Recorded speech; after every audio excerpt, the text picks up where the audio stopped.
আজকে যারা এনসিপি হিসাবে আত্মপ্রকাশ করেছে তারা বিভিন্ন সামাজিক যোগাযোগ মাধ্যমে স্পষ্ট করেছে যে এই ছাত্র সংগঠনের কারা কারা ছাত্রলীগের ব্যানারে থেকে সাধারণ শিক্ষার্থী এবং ছাত্র দলের নেতাকর্মীদের হামলার সাথে জড়িত সেই নামগুলো উন্মোচিত হয়েছে।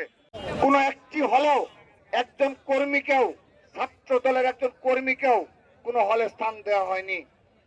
লিগ্যাল স্টুডেন্টশিপ থাকা সত্ত্বেও ক্যাম্পাসগুলোতে আমাদের যাতায়াত ব্যাহত করা হয়েছে, বারবার হামলা করা হয়েছে, মামলা করা হয়েছে, গুম করা হয়েছে, খুন করা হয়েছে। তারপরও বুক চিতিয়ে লড়াই করে গিয়েছে বাংলাদেশ জাতীয়তাবাদী ছাত্র দল। 15.5 বছর তারা কৌশলে গুপ্ত এবং সুপ্ত রাজনীতি করে গিয়েছে, এটি নাকি তাদের খুব কৌশল।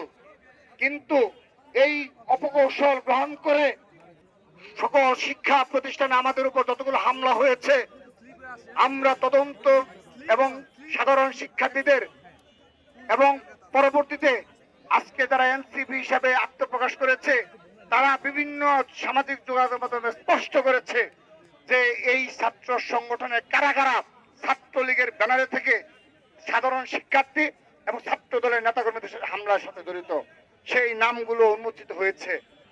তো তারা আজকে সেগুলোকে কৌশল হিসাবে আমাদের সামনে উপস্থাপন করে আমরা লজ্জা পাই। আমরা মনে করি বাংলাদেশে আবারও যদি কোনো সংকটে উপনীত হয়, বাংলাদেশ যদি আবারও কোনো ক্রান্তিকাল অতিক্রম করতে হয়, সেদিনও তারা আত্মগোপনে চলে যাবে এবং গুপ্ত রাজনীতি করে যাবে, কিন্তু প্রকাশ্যভাবে একমাত্র লড়াই সংগ্রাম করবে সাধারণ শিক্ষার্থীদেরকে নিয়ে বাংলাদেশ জাতীয়তাবাদী ছাত্র দল।